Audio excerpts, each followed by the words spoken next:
Hello everyone, welcome to IGS law classes.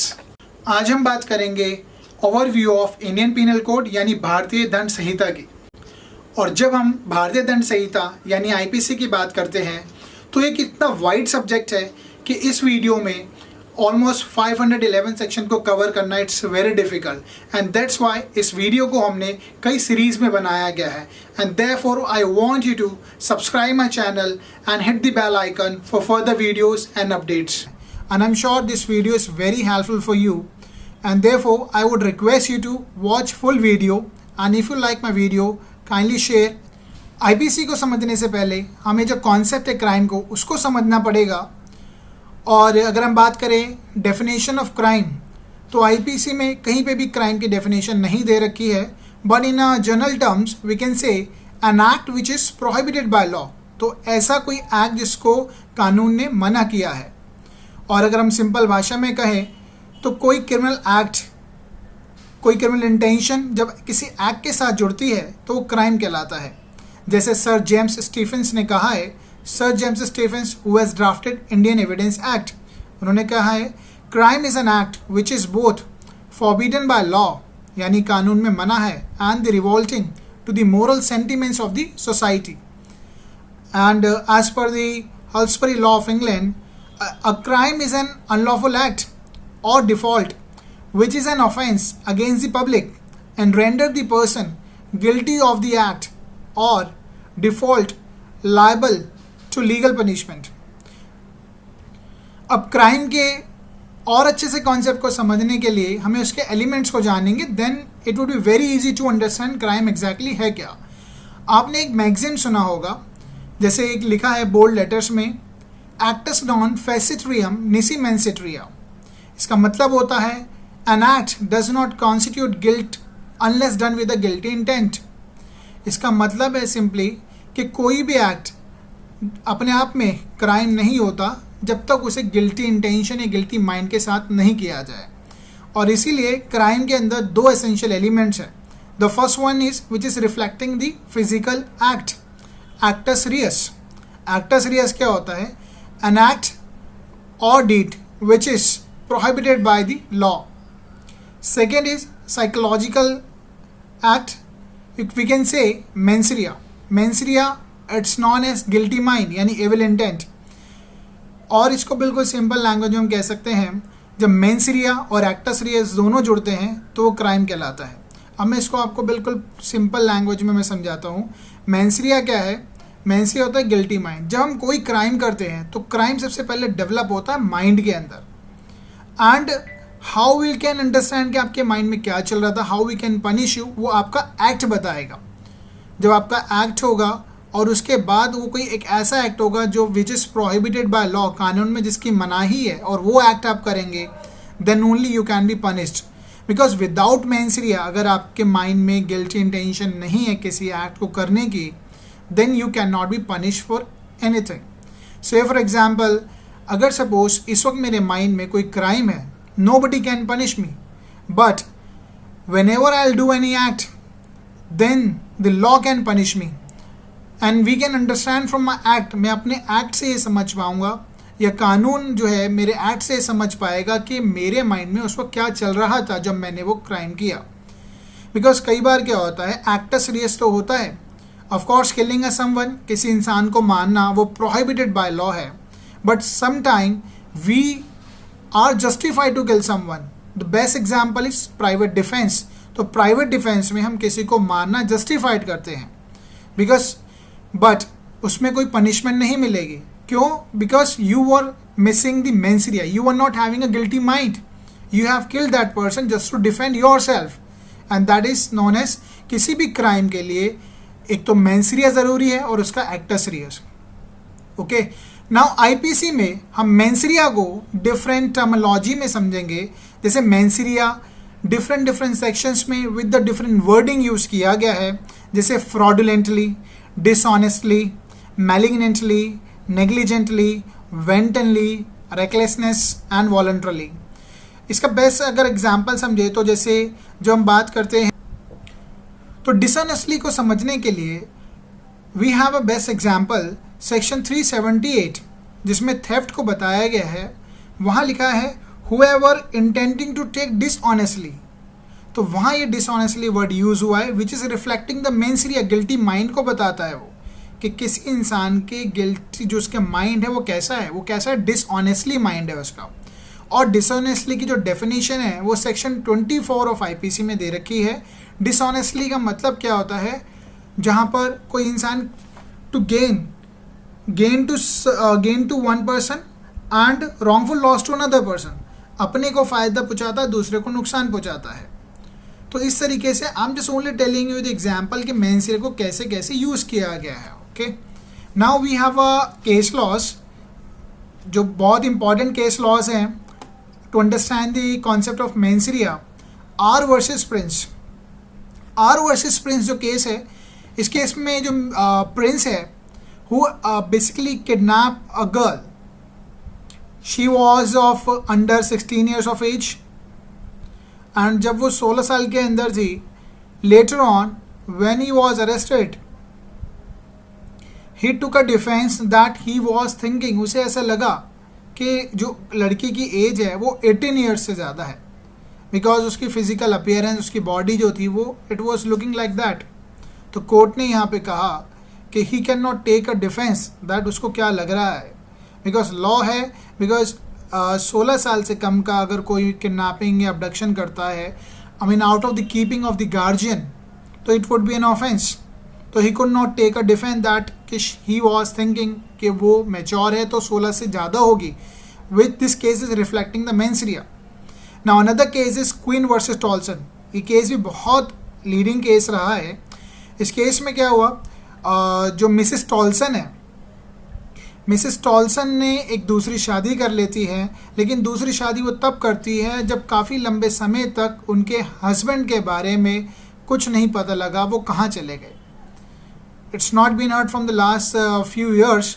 और ऐसा ही एक लॉ भी बना हुआ है, वो इंडिया में भी लॉ है कि अगर कोई 7 साल से अगर नहीं सुना जाता तो it is a ground for dissolution of marriage as well. तो मिसेस टॉल्सन ने क्या करा, किसी और से सेकेंड हस्बैंड से शादी कर ली, उसको बता करके मेरे हस्बैंड को काफ़ी लंबे समय हो गया है, इंक्वायरी करी, पता चला he has been lost somewhere when he went for a vessel to America. Okay, तो वहाँ पे वो खो जाता है, लेकिन बाद में जब दूसरी शादी के बाद मिस्टर टॉल्सन वापस आ जाते हैं और मिस्टर टॉल्सन जो है वो बाइगैमी का चार्ज लगाते हैं अपनी वाइफ पर, then the controversy arises, controversy related to the mens rea, whether क्या मिसेस टॉल्सन का गिल्टी माइंड था या नहीं था। ना यू प्लीज टेल मी, क्या टॉल्सन का गिल्टी माइंड था? थिंक, आई एम श्योर कि आपको इसका आंसर मिला होगा। तो मिसेस टॉल्सन का कोई गिल्टी माइंड नहीं था, because she has explain everything to his second husband, then only she married to another person, तभी उसको बताकर शादी करी।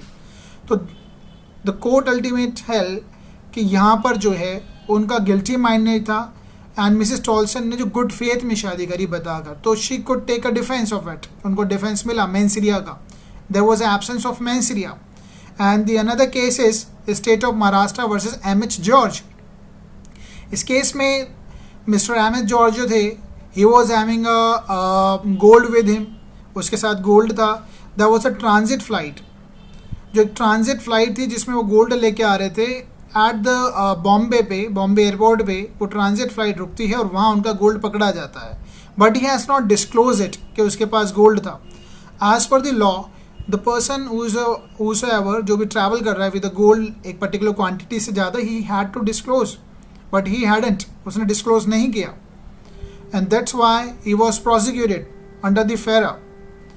और जब उन्होंने डिफेंस लिया कि he was not having a guilty mind, the court held कि you must have disclose it. तो this case is also reflecting the mens rea कितना इंपॉर्टेंट। आपको समझ आया होगा कि मेंस रिया का कितना इंपॉर्टेंस है क्राइम को निर्धारित करने में। अब हम समझेंगे कि स्टेजेस ऑफ क्राइम क्या है। बेसिकली क्राइम जो है वो 4 स्टेजेस से होकर गुजरता है, then only it can be consider as a crime. First of all, जैसे हमने डिस्कस किया, जैसे मेंस रिया या गिल्टी माइंड होना बहुत ज़रूरी है। तो कोई भी क्राइम सबसे पहले डेवलप जो होता है वो माइंड में होता है, और उसी चीज़ को हम कहते हैं इंटेंशन या उसकी डिज़ायर क्या है। तो first stage is intention, desire या नॉलेज। Second is preparation. अगर किसी के माइंड में जब क्राइम होगा तो उस क्राइम को एग्जीक्यूट करने के लिए ही विल प्रिपेयरिंग, तो वो प्रिपेयर करने के लिए what he can do, he can buy pistol, knife, ठीक है, क्लब यानी लाठी, इन सब का जुगाड़ करेगा वो। ओके जैसे बट एक चीज़ और हम समझेंगे, कई बार कुछ ऐसे ऑफेंसेज हैं जो प्रिपरेशन के स्टेज पे ही क्राइम बन जाते हैं, जैसे dacoity, it is an offence in itself. जब जैसे ही प्रिपरेशन हो जाएगी वो अपने आप में ऑफेंस है, बट इंटेंशन तक के स्टेज पे कोई भी क्राइम नहीं। इस वक्त मेरे माइंड में भी क्राइम चल रहा है, I am doing a murder of someone but nobody can punish me. But if I start preparing, अगर मैंने सपोज नाइफ खरीद लिया या रिवॉल्वर खरीद ली, it comes under the definition of punishment, तो वो पनिशमेंट का क्राइम बन जाएगा फिर। जैसे dacoity is a best example, preparation for dacoity section 399 में डिफाइन है, वहाँ पे वो अपने आप में क्राइम है। Now the third stage is attempt. Of course attempt को मैं एक बहुत सिंपल भाषा में समझाता हूँ। अटेम्प्ट एक ऐसा बाण है जो धनुष से निकला है लेकिन अपना निशाना चूक गया है। अटेम्प्ट अपने आप में ही ऑफेंस होता है। आई मीन जो अपना सिर्फ एक टारगेट मिस कर गया है, लेकिन उसमें सब चीज़ थी, इंटेंशन भी थी, प्रिपरेशन भी थी, अटेम्प्ट हुआ but just miss the target and therefore it's self an offence, अपने आप में ऑफेंस है। और इसकी भी एग्जाम्पल है 307 अटेम्प्ट टू मर्डर। और बाकी अगर जहाँ अटेम्प्ट कहीं और डिफाइन नहीं है और उसकी पनिशमेंट देनी है तो वो सेक्शन 511 कवर करता है उन चीज़ों को। जैसे 307 तो अपने आप में डिफाइन करता है कि हाँ अटेम्प्ट टू मर्डर है, बट कुछ ऐसे भी ऑफेंसेस हो सकते हैं जो क्लियरली डिफाइन नहीं है विद सेक्शन। जैसे सपोज अटेम्प्ट टू थेफ्ट हो, तो वो कैसे पनिश करेंगे हम, तो that would be covered under section 500 and उसके साथ हम फिर लगा देंगे सेक्शन 378। ओके जैसे 379 है, 379 में पनिशमेंट फॉर थेफ्ट है, तो 511/379 वो हो जाएगा attempt to theft. Now the fourth stage is commission. Commission means ultimately the result क्या निकल के आया, you have attempted and attempt जो था वो सक्सेस हुआ और अल्टीमेटली कमीशन यानी रिजल्ट आ गया। तो दीज आर दी 4 स्टेजेस किसी क्राइम को होने के लिए इन 4 स्टेजेस से गुजरना पड़ता है। आई होप आपको इसमें समझ आ गया होगा कि क्राइम अब क्या है। अब हम बात करेंगे आईपीसी का एक कंप्लीट स्ट्रक्चर के बारे में बात करेंगे। अब हम आईपीसी में देखेंगे कि 511 सेक्शंस हैं और इन्हीं 511 सेक्शंस को 23 चैप्टर्स में डिवाइड किया गया है और कुछ चैप्टर ऐसे हैं जो बाद में भी ऐड हुए हैं, उनके बारे में हम आगे इस वीडियो में बात करेंगे। और जो कोड है ये पास हो गया था 6 अक्टूबर 1860 में, but it was came into force on 1 January 1862। And ये क्वेश्चन कई बार पूछा गया है, who has drafted the IPC, तो Lord Macaulay drafted the IPC. अब हमारे जो चैप्टर्स हैं आईपीसी के, जो 23 चैप्टर्स हैं, उसको 1 बाय 1 हम डिस्कस करना स्टार्ट करेंगे। और ये सिर्फ एक ओवरव्यू है और हर चैप्टर पे, हर सेक्शंस पे बहुत डिटेल्ड वीडियो बनाई जाएगी। तो प्लीज़ डू नॉट थिंक कि इसमें कुछ चीज़ें रह गई हैं, बहुत सारी चीज़ें मैं स्किप करूँगा क्योंकि it's just only an overview. तो फर्स्ट चैप्टर जो है वो इंट्रोडक्शन, सेक्शन 1 to 5 इंट्रोडक्शन के बारे में डील करता है। इंट्रोडक्शन में इसका हम देखते हैं टेरिटोरियल ऑपरेशन कि जो आईपीसी है वो कहाँ तक अप्लाई होती है। एंड सिंस वी नो कि जब से Jammu and Kashmir union territory बना है तो this IPC would also apply to Jammu and Kashmir. Otherwise Jammu and Kashmir के लिए रणबीर पीनल कोड हुआ करता था। देन वी हैव, और ये जो कोड है आईपीसी, इसमें इंट्रा एंड एक्स्ट्रा टेरिटोरियल की बात की गई है।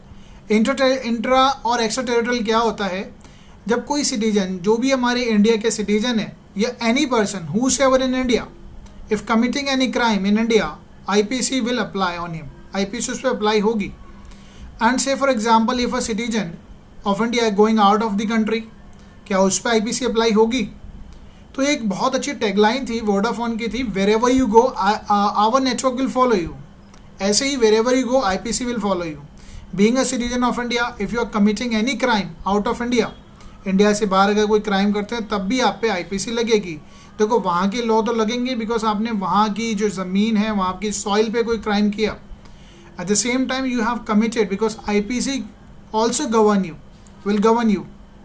ओके, देन इसमें एक्स्ट्रा टेरिटोरियल जुरिडिक्शन में एक इम्पॉर्टेंट पॉइंट भी है, जैसे अगर कोई सिटीजन है या कोई भी पर्सन ऐसी शिप या कोई एयरक्राफ्ट पे जो इंडिया में रजिस्टर्ड है और वो कहीं पे भी हो और उस पे वो इंसान है, तो अगर वहाँ पे कोई ऑफेंस होता है तो वो भी उस पे भी आईपीसी अप्लाई होगी। एंड नेक्स्ट इम्पॉर्टेंट पॉइंट है, इफ़ एनी पर्सन, सपोज कोई इंसान यूएसए में बैठकर इंडिया के किसी कंप्यूटर को या नेटवर्क को या सर्वर को हैक करता है वहीं से बैठ के, यूएसए से या कोई चाइना से बैठ के कर दे इस सिचुएशन में, तो उस पर भी आईपीसी अप्लाई होगी। ओके, तो this is the just introduction about the first chapter. Now then we have a second chapter which deals with the general explanation. Important है, कुछ डेफिनेशन बहुत इंपॉर्टेंट है, इसमें 6 to 52A तक काफ़ी डेफिनेशन दे रखी है और एक बहुत इंपॉर्टेंट एरिया भी है इसमें जो सेक्शन 34 है।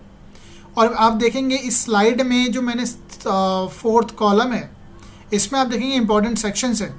Do not miss this sections, क्योंकि चाहे मेंस का हो चाहे प्रीलिम्स का, इनमें से क्वेश्चन बनते ही हैं। तो सबसे पहले हम बात करेंगे सेक्शन 10 की। जनरल एक्सप्लेनेशन में सेक्शन 10 में बात की गई मैन। तो मैन कौन हो सकता है? Man of any as, man includes women also. और कहीं पे भी देखो पूरी आईपीसी में ही वर्ड यूज़ हुआ है, ही इंक्लूड शी ऑल्सो। अब हर जगह शी का या ही करके लिखने की ज़रूरत नहीं है, हर सेक्शन में ही लिखा होगा, बट कोई कई जगह हैं जैसे रेप वगैरह वाले प्रोविजंस हैं वहाँ तो शी ही लिखना पड़ेगा। But man includes women and women of any as, और हर वुमेन की अपनी डिग्निटी है, चाहे वो माइनर हो चाहे मेजर हो। ओके, नाउ सेक्शन 19 जजेस, बहुत इंपॉर्टेंट डेफिनेशन है, बहुत डिटेल में पढ़ लेंगे। जजेस के अंदर कौन आता है? क्या कलेक्टर जज है? ओके, तो कलेक्टर भी जज है। मजिस्ट्रेट जज है? बिल्कुल जज है। क्या पंचायत के जो मेंबर्स हैं क्या वो जजेस में आएंगे? अच्छा, जजेस के लिए हमें समझना पड़ता है हूसएवर इज एडजुडिकेटिंग अथॉरिटी, जो भी होगा वो जज हो जाता है। बट सम टाइम मजिस्ट्रेट जो है, कई बार क्या होता है जैसे हम कभी मजिस्ट्रेट कुछ एडमिनिस्ट्रेटिव फंक्शन भी करते हैं, that time they can not be called as a जज। ओके, तो बहुत केस लॉज हैं इस पर भी, डिटेल में हम इसमें बाद में डिस्कस करेंगे जब इस पर स्पेसिफिक वीडियो बनाई जाएगी। Now section 21 it's very important, बहुत बार एमसीक्यू में आया है पब्लिक सर्वेंट को लेके। कौन पब्लिक सर्वेंट होगा? तो आपको ऑप्शन दे दिया जाएगा, जैसे पूछ लिया जाएगा कि क्या चीफ मिनिस्टर या मेंबर ऑफ पार्लियामेंट, एमएलए या काउंसलर ये पब्लिक सर्वेंट है क्या? तो इस पर भी ऑलरेडी केस है, जैसे करुणानिधि का केस था, तो he was a chief minister consider as he was a public servant. तो इसमें 12 ऐसी कैटेगरी दे रखी है सेक्शन 21 में जहाँ पर इनके बारे में बात की गई है कि कौन पब्लिक सर्वेंट हो। अब कुछ ऐसी डेफिनेशंस हैं जिनको आप शॉर्ट नोट्स में भी मिल पाएगा, और इसमें डायरेक्ट एमसीक्यू क्वेश्चन आता है, पर्टिकुलरली जुडिशियल सर्विसेज में। वो आपसे पूछ सकते हैं कि मोवल प्रॉपर्टी किस सेक्शन में है, तो इस तरह के क्वेश्चन आते हैं। और वैसे मोवल प्रॉपर्टी जो है, जो आप ट्रांसफ़र ऑफ प्रॉपर्टी एक्ट पढ़ते हैं, उसमें बहुत इंपॉर्टेंट कॉन्सेप्ट है उसको मोवल प्रॉपर्टी, इमोवल प्रॉपर्टी को समझने के लिए। वैसे अगर हम सेक्शन 22 की बात करें तो मोवल प्रॉपर्टी को यहाँ पर प्रॉपरली एक्सप्लेन तो नहीं किया हुआ, लेकिन इस फॉर्म में दे रखा कि क्या मोवल प्रॉपर्टी नहीं होगी। तो मोवल प्रॉपर्टी क्या नहीं होगी? लैंड नहीं होगी, थिंग अटैच टू अर्थ, इस तरीके की जो प्रॉपर्टीज़ होंगी वो मोवल प्रॉपर्टी नहीं होगी। ओके, तो डिफिनेशन ये सारी इंपॉर्टेंट्स हैं। 23 डायरेक्ट पूछ लिया था, रॉन्गफुल गेन, रॉन्गफुल लॉस क्या है? Dishonestly, fraudulently. And section 28 counterfeit, जब हम किसी चीज़ की नकल करते हैं, कॉपी करते हैं, बट ज़रूरी नहीं है वो चीज़ एग्जैक्ट कॉपी हो उसकी। 29 डॉक्यूमेंट्स, डायरेक्ट क्वेश्चन आता है। 29A electronic records and valuable security. तो ये कुछ डेफिनेशन से पूछी गई है, बार बार विद सेक्शन पूछ ले जाता है। और इसके बाद एक बहुत इंपॉर्टेंट सेक्शन है section 34 with deals with the common intention. जब हम सेक्शन 34 को पढ़ते हैं, वैसे इसके साथ हम सेक्शन 149 एंड 141 को भी पढ़ते हैं, दोनों का कंपैरिजन करते हैं। ओके, अभी ये इस वीडियो में मैं बहुत डिटेल में नहीं जाऊंगा कॉमन इंटेंशन में, बस एक एग्जांपल के साथ मैं समझाया। तो सेक्शन 34 कॉमन इंटेंशन क्या है? इसमें बेस्ट केस जो है ये बरिंदर कुमार घोष वर्सेस एम्परर का केस है 1924 का। वैसे तो बहुत केस है, इंपॉर्टेंट है, महबूब शाह अपने आप में इंपॉर्टेंट, लेकिन मैं आपको ब्रीफ में बरिंदर कुमार घोष समझाता हूँ। इस केस में क्या हुआ, पाँच लोग जो थे, ज़रूरी नहीं कि कॉमन इंटेंशन के लिए पहली चीज़ 5 ही लोग हो, but I am just discussing this case. Common intention 2 लोग भी कर सकते हैं, मिनिमम 2 लोग होने चाहिए। तो बरिंदर कुमार घोष की केस में क्या हुआ, वो एक डिकॉइटी करने जाते हैं पोस्ट ऑफिस में। तो बरिंदर कुमार घोष जो है जब वो डिकॉइटी हो रही होती है वो भारी वैन में बैठा होता है और देयर वाज ऑलरेडी प्लानिंग कि बरिंदर कुमार घोष का क्या रोल रहेगा, बाकी का क्या रोल रहेगा। लेकिन जब डिकॉइटी करने गए तो अंदर किसी का मर्डर कर दिया जाता है while conducting the dacoity and ultimately सब भाग जाते हैं, बरिंदर कुमार घोष पकड़ा जाता है। जब बरिंदर कुमार घोष पकड़ा जाता है तो ही टुक अ डिफेंस कि मैं तो अंदर गया ही नहीं, मैं बाहर वेट कर रहा था, तो how can I be covered for the murder, how can I be charge for the murder. Ultimately the court held you are having a common intention, you have shared your mind and therefore even though the crime has been committed by third person, चाहे किसी और ने करा हो लेकिन he was a member of your group, तो इसको हम जॉइंट लाइबिलिटी या कंस्ट्रक्टिव लाइबिलिटी के पॉइंट ऑफ व्यू से भी समझते हैं। तो बरिंदर कुमार घोष चाहे वो बाहर खड़ा था, he was liable for murder as well. Okay, बाकी और भी केसेस हैं, इनको हम डिटेल में समझेंगे। महबूब शाह वर्सेस एम्परर का केस है, Pandurang versus state of Hyderabad, Tukaram versus state of Maharashtra. Now section 39 voluntarily की डेफिनेशन इंपॉर्टेंट है, डायरेक्ट पूछी जाती है। सेक्शन 40 ऑफेंस क्या है, section 43 illegal, legally bound to do, section 44 injury, injury क्या होती है। इंजरी में मैंने यहाँ लिखा है BMRP, तो इंजरी किस किस चीज़ की इंजरी हो सकती है, body, mind, reputation and property. Then we have section 51 oath है, सेक्शन 52 गुड फेथ की, जो बहुत इंपॉर्टेंट है। गुड फेथ को हम समझ सकते हैं कोई भी चीज़ जो with due care and attention से की जाती है। और आने वाले जो हमारे चैप्टर्स हैं जैसे 76 to 106 general defence, good faith का बहुत अच्छा रोल है वहाँ पर। गुड फेथ में की हुई चीज़ बहुत एक डिफेंस मिल जाता है। अब गुड फेथ में एक यहाँ पे मैंने केस लिखा है सुकारू कविराज वर्सेस एम्परर। इस केस में क्या हुआ, जो कविराज था he was not a professional surgeon but even though he conducted operation of piles, तो उसने पाइल्स का ऑपरेशन कर दिया even though with the ordinary knife, और अल्टीमेटली वो इंसान मर जाता है। तो ही टुक अ डिफेंस के he has done a operation in a good faith. तो कोर्ट ने कहा चाहे उसने पहले कितने भी ऑपरेशन किए हो but he is not a surgeon, he can not commit, he can not do such kind of operation, तो that thing was not done in a good faith, तो उसको डिफेंस नहीं मिला। और अब हम आते हैं पनिशमेंट, जो कि हमारा थर्ड चैप्टर है। सेक्शन 53 to 75 पनिशमेंट के बारे में डिस्कस करता है। इस पनिशमेंट से रिलेटेड भी क्वेश्चंस आते रहे हैं, जैसे अगर आप मेंस की बात करेंगे तो थ्योरी ऑफ पनिशमेंट पूछा जा सकता है, पनिशमेंट। उसके अलावा कुछ मेंस के भी क्वेश्चन हैं, प्रीलिम्स के भी क्वेश्चन हैं, जैसे टाइप्स ऑफ पनिशमेंट्स हैं, कितने टाइप की पनिशमेंट्स हैं, और अगर कोई इंसान फ़ाइन नहीं पे कर पाता तो उसको किस तरीके से पनिश करेंगे। सॉलिटरी कन्फाइनमेंट क्या होती है, बहुत इंपॉर्टेंट है, हर बार प्रीलिम्स में क्वेश्चन आता है सॉलिटरी कन्फाइनमेंट कहाँ दे रखा है। और सेक्शन 31 ऑफ CRP जिसमें कंसेक्यूटिव और कंकरेंट पनिशमेंट की बात की गई है। और जो पनिशमेंट है 5 टाइप्स की, earlier it was a 6 kind of a punishment, but transportation जो थी जिसमें हम काला पानी सज़ा भेज दिए जाते थे वो ख़त्म कर दी गई है। बाकी अब जो 5 पनिशमेंट है, फर्स्ट ऑफ ऑल है death punishment, second is life imprisonment, third is imprisonment, और इम्प्रिजनमेंट भी 2 तरीके की है, रिग्रेस इम्प्रिजनमेंट और सिंपल इम्प्रिजनमेंट। और जो रिग्रेस इम्प्रिजनमेंट होती है it always with the hard labour, and the fourth one is forfeiture of the property, and the last one is fine. तो ये 5 तरीके की पनिशमेंट चैप्टर 3 में दे रखा है।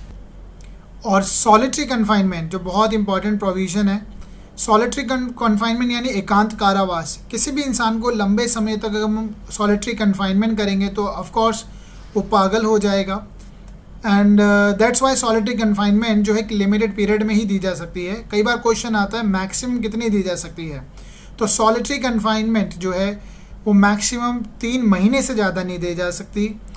और इनफैक्ट 3 मंथ्स, ऐसा नहीं कि शुरू में 3 महीने ही उससे सॉलिटरी कन्फाइनमेंट फुलफिल करवा ली।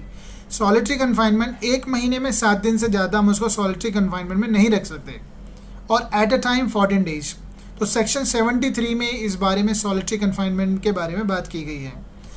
और हम बात करें कुछ इंपॉर्टेंट प्रोविज़न मैंने लिखे हैं, सेक्शन 53, 54, 57, 65, 67, 69, 73, 74, इन सबको आप बहुत ध्यान से पढ़ लेंगे कई बार ऐसी सिचुएशन भी आती है जब कोई इंसान फ़ाइन पे नहीं कर पाएगा तो उसको फिर हम पनिशमेंट देते हैं। तो कितनी पनिशमेंट दे सकते हैं?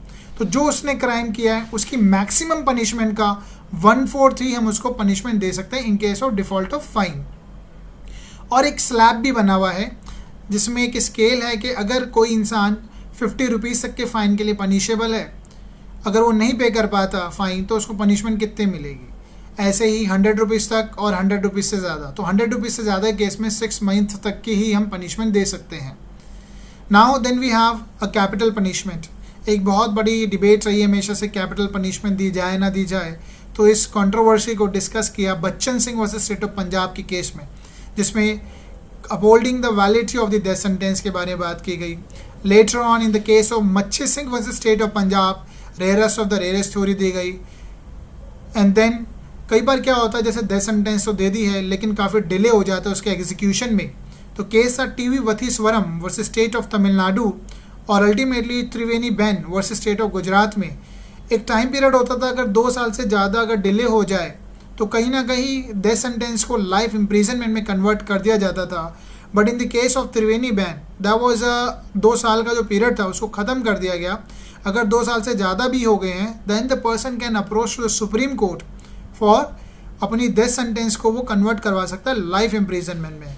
बट एक चीज़ समझ लेंगे, life imprisonment means life imprisonment 2018 के क्रिमिनल अमेंडमेंट एक्ट के बाद कई जगह डेफिनेशन ऐड की गई थी जहाँ पे कई जगह लाइफ इम्प्रिजनमेंट की बात की गई है।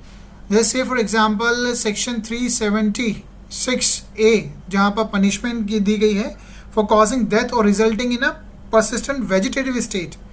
तो रेप के मामलों में अगर कोई जो विक्टिम है वो परसिस्टेंट वेजिटेटिव स्टेट में है तो उस मामले में लाइफ इम्प्रिजनमेंट का जो मतलब होगा वो होगा till the imprisonment for the remainder of that person natural life. तो वहाँ पे रेमिशन नहीं होगा, जब तक उसकी लास्ट ब्रीथ तक नेचुरल लाइफ रहेगी तब तक वो जेल में रहेगा। ओके, सो पनिशमेंट में और भी केसेस हैं। शत्रुघ्न चौहान वसी यूनियन ऑफ इंडिया जहाँ पे मर्सी पटिशन से रिलेटेड केस है, कन्वर्ट किया गया लाइफ इम्प्रिजनमेंट में। तो this is all about just a glimpse of the chapter number 3 deals with the punishment. इस पे भी डिटेल वीडियो बनाई जाएगी, तो wait and watch. Now then we have, और अब आता है chapter 4 which deals with the general exceptions and defences.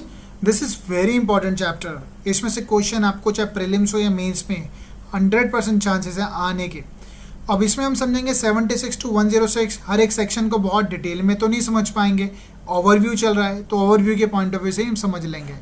जैसे सेक्शन 76 है जहाँ पर बाउंड बाय लॉ एक्ट, इसके कीवर्ड्स लिखे हैं ये, बाउंड बाय लॉ और मिस्टेक ऑफ फैक्ट। ऐसे ही सेक्शन 79 में जस्टिफाइड बाय लॉ और मिस्टेक ऑफ फैक्ट। इन सेक्शन को हम ऐसे समझ सकते हैं with the help of case laws. जैसे एक चिरंगी वर्सेस स्टेट है, इस केस में क्या हुआ, एक इंसान ने अपने ही बच्चे को टाइगर समझ लिया और उसको डेल्यूजन था, भ्रम था कि वो टाइगर है और उसको मार देता है। तो उस केस में he could took a defence that whatever he has done that was justified by law, क्योंकि उसको टाइगर लगा इसलिए उसको मार दिया। तो यहाँ पर उसको डिफेंस मिल जाएगा जस्टिफाइड बाय लॉ, और it is a case of mistake of fact not mistake of a law. उसने अपने बच्चे को टाइगर समझ लिया इसलिए उसने उसको मार दिया, तो इसलिए यहाँ उसको डिफेंस मिला है। अगर 76 की बात करें बाउंड बाय लॉ, से फॉर एग्जांपल हमारी जो मिलिट्री है और बॉर्डर पे जब खड़ी है, सामने से फायरिंग हो रही है, if they are ordered by the superior to kill, अपना सामने वाले को मारने के ऑर्डर हैं, तो whatever they are doing they are not committing any crime, they are bound by law to do it. Okay, एक इम्पॉर्टेंट केस है यहाँ पर state of Orissa versus Ram Bahadur Thapa. बहुत इंपॉर्टेंट केस है, इससे आपका कॉन्सेप्ट और क्लियर हो जाएगा मिस्टेक ऑफ फैक्ट को लेकर। नेपाली सर्वेंट था, एक अफवाह थी एक गाँव में कि यहाँ पर भूत आते हैं, और जब वहाँ पर Nepali servant along with his master जब वो देखने गया वहाँ पर, तो वहाँ पर एक लाइट आई, हल्की सी चमक आई और उसने सोचा ये भूत है, और जबकि वो गांव वाले थे, और उसने उसको नेपाली सर्वेंट ने कुल्हाड़ी से मार दिया। अल्टीमेटली नेपाली सर्वेंट को अरेस्ट किया गया, पकड़ा गया, और उसने अपना डिफेंस लिया, it is a case of mistake of fact, क्योंकि नेपाली सर्वेंट को लगा यहाँ पर भूत आती है और उसने गाँव वाले को भूत समझ लिया। तो this is a case of mistake of fact. अब आप सोचेंगे ऐसे तो कोई किसी को भी मार दे, तो अच्छी खासी लंबी आर्गूमेंट हुई थी। इसमें क्योंकि नेपाली सर्वेंट था, नेपाली सर्वेंट जो था वो सुपरस्टिशन पे, अंधविश्वास पे बिलीव रखता था, इस तरीके के आर्गूमेंट हुए उस केस में। और नेपाली सर्वेंट जो था इतना पढ़ा लिखा नहीं था, आज के टाइम में भूतों पे विश्वास रखता था, इसलिए उसकी सारे सर्कमस्टांसेस को समझते हुए ही जजेस ने डिसाइड किया, उसको बेनिफिट मिल गया इस चीज़ का कि mistake of fact justified by law. Okay, ऐसा नहीं कि हमें भूत किसी को भी कहकर हम किसी को मार दे और डिफेंस मिल जाएगा। जब भी कोई केस होगा तो जजेस के सामने जब आर्गूमेंट्स होंगे, फैक्ट्स को रखा जाएगा, then only it can be decided whether you would be given that particular defence और नॉट। सेक्शन 80 डील करता है एक्सीडेंट से। जब कोई इंसान lawful act in a lawful manner करता है और उसके बाद भी अगर कुछ चीज़ गलत हो जाता है, रॉन्ग हो जाता है, तो he can take a defence of accident.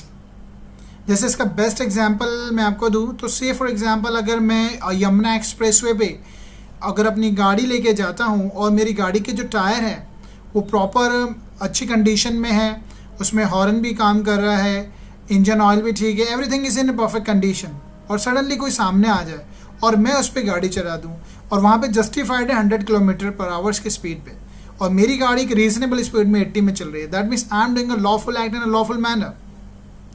और इवन दो अगर मेरे से एक्सीडेंट हो जाता है तो I can take a defence of accident, तो यहाँ मुझे डिफेंस मिल जाएगा। इस पर केस है जगेश्वर वर्सेस एम्परर। इस केस में दो फ्रैक्शन में लड़ाई होती है और एक फ्रैक्शन में एक लेडी होती है, उसके हाथ में बच्चा होता है, और जब लड़ाई हो रही होती है तो किसी का फिस्ट, एक फ्रैक्शन का फिस्ट उस लेडी के हाथ में जो बच्चा होता है उसके बच्चे पे लगता है और बच्चा ultimately because of that hit वो बच्चा मर जाता है। अब यहाँ पे क्वेश्चन आता है इज इट अ एक्सीडेंट और नॉट। तो केस में कहा गया कि first of all fighting itself is illegal, fighting अपने आप में इलीगल तो है ही, तो यहाँ पर उस चीज़ का it's not a case of, फिर उसको डिफेंस नहीं मिला, एक्सीडेंट नहीं माना। तो अब हम समझते हैं सेक्शन 81 डॉक्ट्रिन ऑफ नेसेसिटी को। डॉक्ट्रिन ऑफ नेसेसिटी जो सेक्शन 81 में दिया हुआ है, ये कई बार एमसीक्यू में भी पूछा गया है कि डॉक्ट्रिन ऑफ नेसेसिटी कौन से सेक्शन में है, और इस पर एक बहुत लीडिंग केस है आर वर्सेस डुडले एंड स्टीफेंस। इस केस में हुआ क्या, जो डुडले और स्टीफेंस है अलॉन्ग विद 2 अदर मेंबर्स, ये 4 लोग दे वर casted away in A storm, और अल्टीमेटली जब 18th डे आया तो डुडले ने ब्रुक से कहा कि जो पार्कर है, पार्कर वॉज अ माइनर, चौथा जो इनमें 4 लोग थे उसमें जो 4th है वो माइनर है, पार्कर नाम है, उसको कहा, डुडले ने ब्रुक से कहा कि पार्कर को मार के खा जाते हैं क्योंकि हमें सर्वाइव करना है, because of doctrine of necessity यहाँ पे डिस्कस किया गया है। तो because of survival they decided, but पहले तो उन्होंने मना कर दिया, लेकिन 20th डेट जब उनकी हालत हो गई, कुछ खाने को नहीं मिला, वो पार्कर को, तीनों मिलकर पार्कर को मारकर खा जाते हैं और बाद में पकड़े जाते हैं, उन पे ट्रायल चलता है मर्डर का। तो यहाँ पे देखा गया क्या डॉक्ट्रिन ऑफ नेसेसिटी अप्लाई होगा, क्या वो इतनी ज़रूरत थी कि उसको मारना चाहिए था। तो कोई भी एक्ट या कोई भी सिचुएशन आपको किसी भी इंसान को मारने का लाइसेंस नहीं देती है, and therefore they all were prosecuted for the murder. इसका एक और एग्जांपल हम समझ सकते हैं, से फॉर एग्जांपल कोई जो इंसान, if a person is dying for starvation, और अल्टीमेटली भूख से जो मर रहा है, क्या अगर वो चोरी कर कर कुछ ले लेता है, क्या वो जस्टिफाइड होगा? तो it can never be justified, wrongful act can never be justified. तो आर वर्सेस डुडले जो है बहुत इंपॉर्टेंट केस है। फिर हम आते हैं section 82 and 83 which is important in itself. कई बार मेंस या प्रीलिम्स में भी क्वेश्चन आए हैं। सेक्शन 82-83 में बात की गई है डॉली इनकैपेक्स और डॉली कैपेक्स, यानी जो 7 साल से कम का बच्चा है उसको एब्सोल्यूट इम्यूनिटी है, डिफेंस मिलता है कि वो कभी क्राइम कर ही नहीं सकता, कर भी देगा तो भी उसको डिफेंस है, एब्सोल्यूट इम्यूनिटी है। बट सेक्शन जो एज है 7 to 12 का जो बच्चा है उसका फिर हमें मेच्योरिटी ऑफ माइंड देखने पड़ेगा। से फॉर एग्जांपल अगर एक बच्चा जो है उसको अगर एक गोल्ड नेकलेस मिलता है, वो उस नेकलेस को लेकर टॉफ़ी की शॉप पे जाता है या फिर गोल्ड की ज्वेलरी की शॉप पे जाता है, तो ये देखा जाएगा, उससे निर्धारित होगा कि उसके माइंड में क्या था, क्या वो इतना मैच्योर था कि वो क्राइम कर सकता है। तो उसको डिफेंस नहीं मिलेगा अगर वो इतना मैच्योर था, क्राइम करने लायक था। तो then we have unsoundness of mind.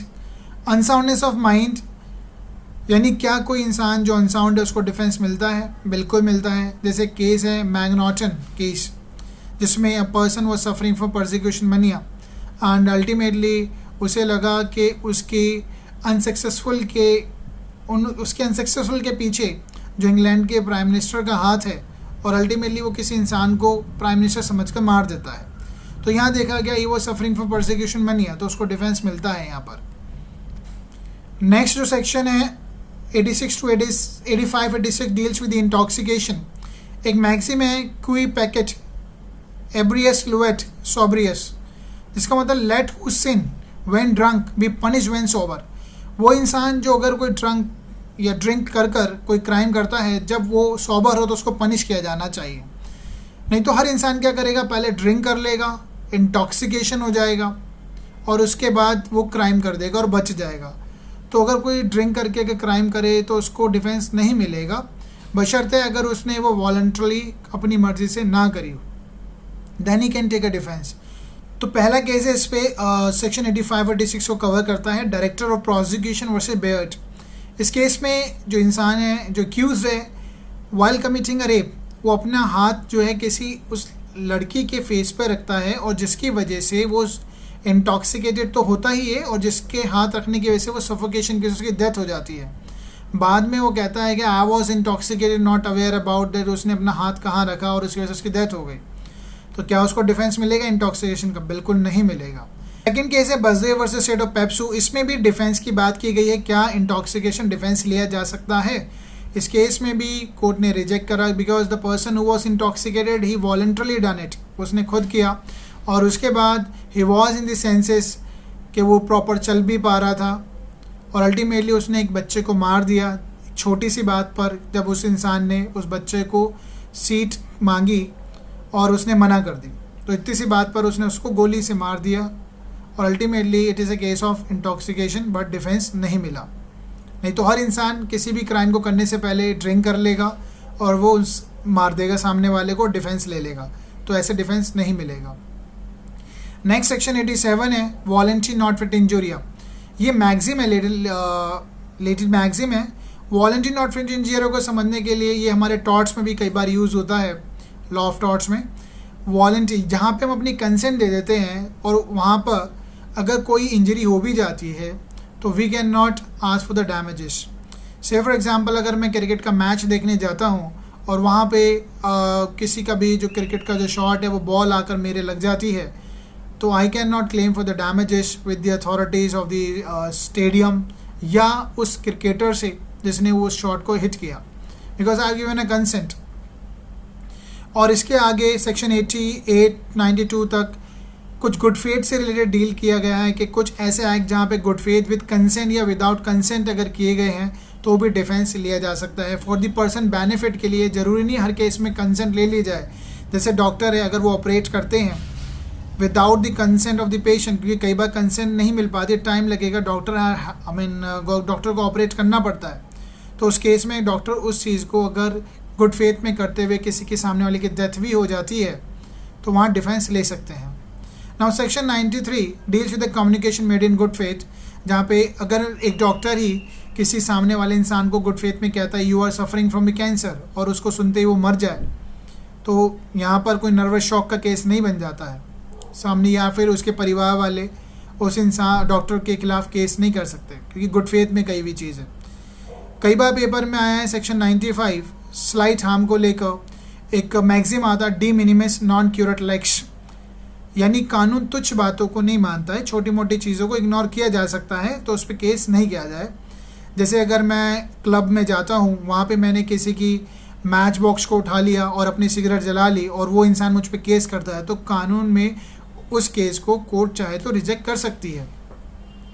और इसके बाद सेक्शन 96 to 106 अपने आप में एक बहुत इंपॉर्टेंट एरिया है, राइट ऑफ प्राइवेट डिफेंस।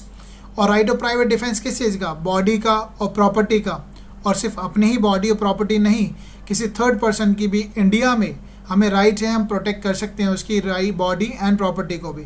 इस पर एक डिटेल वीडियो बनाएंगे, ओके। तो इसको तो हम सेपरेट एक वीडियो बनेगी जिसमें हम हर चीज़ को, हर सेक्शन को बहुत थॉरली डिस्कस करेंगे। और अब इस वीडियो में हमने 4 चैप्टर तक कवर कर लिए हैं, आने वाले जो चैप्टर्स हैं हम इसके सीरीज़ 2 में कवर करेंगे. And therefore I want you to stay tuned for my series 2 which is shortly coming. And if you like this video, so please subscribe my channel. And thanks for watching. Take care.